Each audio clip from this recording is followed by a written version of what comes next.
ఇక్కడ హర్మూజ్ తలుపులు మనకు తెరుచుకున్నట్టేనా అని ఒక వార్త ఉంది.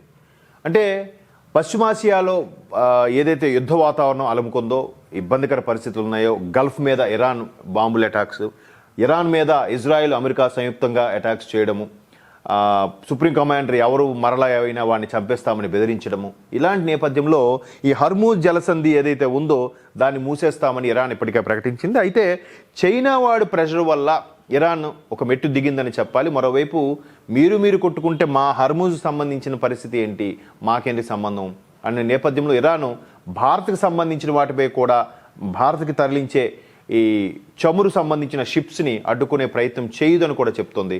ఇంతకుముందు ఆ హర్మూజ్ జలసంధి మీదుగా ఎవరు వచ్చినా కూడా వాటిని పేల్చేస్తామని చెప్పిన నేపథ్యంలో ఇప్పుడు మరలా ఇరాన్ స్పష్టం చేసిందంట, మేము అన్ని దేశాలు కాదు, అమెరికా ఇజ్రాయెల్కి సంబంధించిన ఏది కూడా మేము ఎలవ్ చేయము, మిగతా ఎలవ్ చేస్తాము అని చేయడం.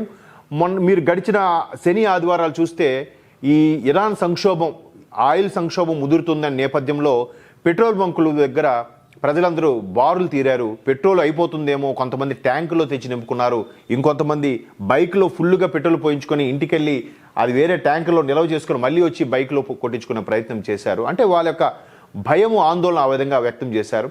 కానీ భారత్ నిల్వలు ఉంచుకునే ప్రయత్నం చేసింది కాబట్టి ఇప్పుడు ప్రస్తుత కేంద్ర ప్రభుత్వం తీసుకున్న సిస్టమ్ ప్రకారం ఇంకా రాబోయే 5-6 నెలల వరకు కూడా మనకి చమురుకి ఎటువంటి ఇబ్బంది లేదు.